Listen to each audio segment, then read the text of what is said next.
Hello, I'm Sean Milne. I'm the Consulting Manager and Editor of Deadline News based here in Edinburgh. We're Scotland's largest independent supplier of news and video content to a range of clients, including newspapers, broadcasters and public relations companies.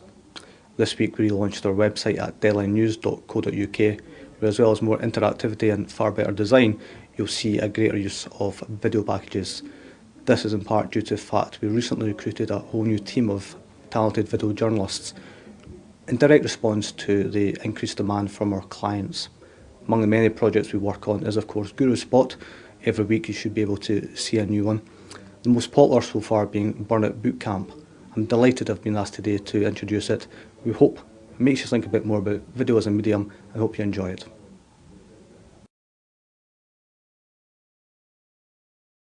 Hi, my name is Paul. My name is John and we're from Burnout Bootcamp. This thing all got started when it came from a local request from a business nearby, and John and I noticed a gap in the market for it, so decided to put a plan together to devise Burnout Bootcamp. One of the challenges we have is seeking permits for working in country parks, which are open spaces and they're for the public. We also found a lot of barriers in people's mindsets. You know, we're going through economic recovery and people are always telling us it must be really hard to run a business, it must be really hard to set up in this, and it's not. It's actually, it takes a bit of creativity, it takes a bit of thinking out the box, and we work very late nights, so we work up very early in the morning, but we get the job done. A couple of the things that we're doing to promote Burnout Bootcamp, we've found that social media has been very popular for us.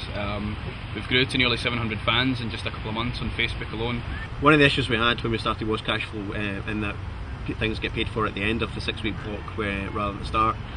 We flipped that around and got people to pay at the start, and we used that as a sales ploy, saying that, you know, if you pay up front and then you're committed to the 6 weeks, you're more likely to achieve your fitness aims and objectives.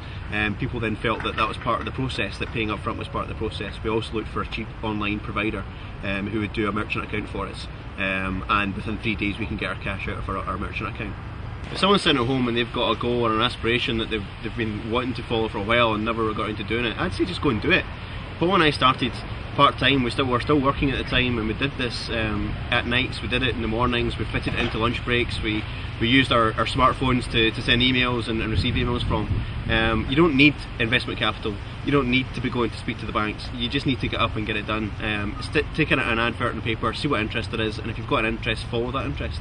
The things I find required to be successful in starting your own business would be motivation, determination and passion.